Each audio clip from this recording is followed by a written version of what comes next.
4 minutos. Olha, segundo pesquisa da Associação Brasileira do Sono, 73 milhões de brasileiros sofrem de insônia.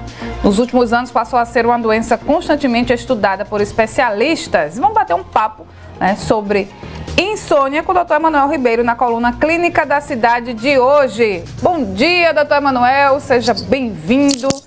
Como é que a gente identifica que pode estar com insônia? É só não dormir bem? Não uma quantidade razoável de horas? Quando é que a gente... Opa, tem um problema aí.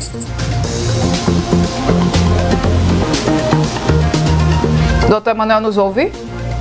Estou escutando. Escutou a pergunta? Bom dia, Renata. Bom dia, Escutei sim. Vamos lá. Bom dia. Bom dia, gente. Bom dia, ouvintes da Rádio Cidade. Queria desejar bom dia a todo mundo. Vamos falar um pouquinho sobre insônia.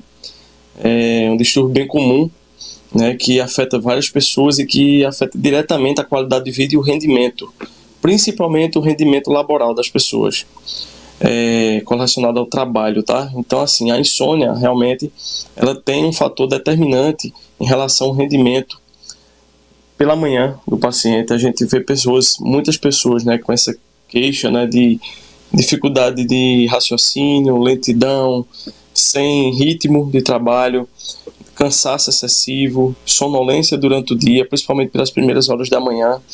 E essas pessoas realmente vale a pena investigar se elas sofrem de insônia.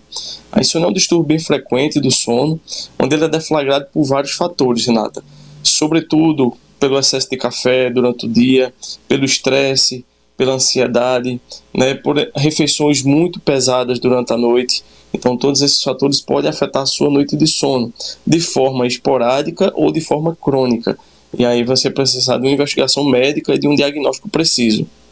Então, doutor Emanuel, não precisa ser todas as noites seguidas para ser um quadro de insônia. Não, isso pode acontecer esporadicamente e pode ser provocado por esses fatores que o senhor citou aí. Isso aí, Renata. Existem dois tipos de insônia, tá? Existe a insônia esporádica e a insônia crônica, tá? A insônia esporádica é aquela pessoa que, por um evento desse de ansiedade, de uso crônico de café, que ela acaba não dormindo bem uma noite, outra bem, uma noite mal, uma noite bem. Isso aí é a insônia esporádica, tá? Agora existe também a insônia crônica, que aí a pessoa realmente vai precisar de um tratamento. Quando a gente afasta todos esses fatores desencadeantes, né, esses fatores que causam de fato a insônia, e a pessoa ainda persiste com esse quadro, aí a gente vai precisar realmente tratar, muitas vezes necessitando inclusive de remédio, tá?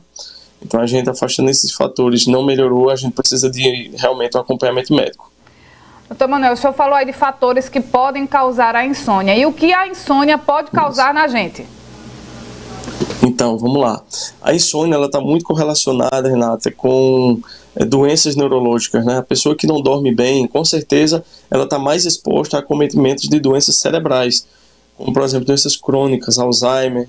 Existem estudos que mostram essa correlação de pessoas com insônia crônica de vários anos, aquela insônia mais arrastada, pode ter um fator de risco para o desenvolvimento de doenças crônicas, né? Neurodegenerativas, que a gente chama. E também doenças do aparelho cardiovascular, né? A pessoa que não dorme bem, além de todos esses sintomas, além das doenças neurológicas que eu já citei, o paciente também está mais exposto a desenvolver quadros de hipertensão, de diabetes, infarto, AVC, porque o corpo precisa do descanso, ele precisa se recuperar durante uma noite de sono. Quando eu não durmo, né, seja qual for o motivo, eu acabo expondo o corpo a várias agressões, sobretudo essa parte do metabolismo que fica toda alterada durante as noites de sono. Tem uma pergunta aqui da Manuela, do bairro do Salgado. Ela pergunta por que as pessoas mais velhas dormem menos e se isso é insônia. Olá, Manuela, tudo bem? O que acontece? Realmente, quando você, com o passar da idade, você acaba alterando o seu relógio biológico. Nós temos uma coisa chamada de cronobiologia, tá? As pessoas mais idosas, elas têm uma dificuldade maior nos seus receptores dos neurotransmissores que estão conectados ao sono. Então, quando você vai envelhecendo naturalmente, algumas pessoas, não são todas, pode apresentar esse distúrbio. Outra coisa também é a produção de um hormônio chamado melatonina, que pode estar comprometido nas pessoas mais idosas. Então, é uma coisa só de reposição de melatonina e investigar se realmente isso aí é o fator principal. Tem como reverter, né, um quadro de insônia, né? O senhor falou aí de alguns fatores que a gente pode fazer também, né? Aquela higiene mental ali antes de dormir, isso, né? Enfim, celular, esse tipo de coisa. Mas tem que tomar remédio para combater a insônia? Esse remédio tem que ser para a vida toda, parar de tomar, você volta a não dormir bacana? Como é que funciona? Ótima pergunta, vamos lá. Existe sim reversão do quadro de insônia, principalmente se for insônia esporádica, tá? Se for aquela insônia deflagrada por um evento pontual, ansiedade, né? Quadros depressivos, né? Um período ali que você está um pouco mais sobrecarregado em relação ao trabalho, em relação a qualquer fator. Esse tipo de insônia, você fazendo os ajustes, você consegue reverter mais fácil. Mas existem os quadros de insônia crônica, de pacientes que realmente precisam ser medicados. Né, o que pode ser feito com o tempo é o desmame dessas medicações, quando a gente consegue identificar o fator de risco e afastar ele da pessoa. Então, quando a gente consegue afastar isso, né, identificando, a gente consegue realmente ter mais sucesso em relação à retirada das medicações. Existem vários pacientes que conseguem sim, conseguem ter, voltar à sua noite de sono normal. Existe também, Renato, um distúrbio muito frequente que acomete as pessoas com insônia, que a pessoa às vezes pensa que é só insônia, mas não é, que é a apneia obstrutiva do sono. Se eu ronco muito, né, se eu tenho aqueles despertares noturnos, parece um quadro de insônia, mas é importante, confunde muito o médico, então é importante também a gente investigar esse distúrbio, sobretudo pessoas mais obesas, tá? Então é importante realmente a gente fazer a investigação completa, ver o que é que está desencadeando, se é um fator momentâneo, esporádico, ou se essa insônia é crônica. Precisando de medicação, medica por um tempo e depois o interessante realmente é retirar essa medicação. Por falar em medicação, a Patrícia aqui do Indianópolis, ela pergunta: doutor Emanuel, esses remédios que vendem em farmácia, né, que às vezes oferecem a gente, pode tomar, tem algum problema? Vamos lá, correlacionado à insônia, se você realmente quer ter uma melhor qualidade de sono, né, existem fitoterápicos bons. Né, passiflora é um bom fitoterápico, extrato de mulungu também pode ajudar, né, na qualidade de sono. Inclusive eu prescrevo bastante esses fitoterápicos de primeira linha para aquelas pacientes que estão apresentando quadros de insônia. Faço toda a parte de higiene do sono para melhorar, tá? Existem casos que não, precisam de medicações de fato.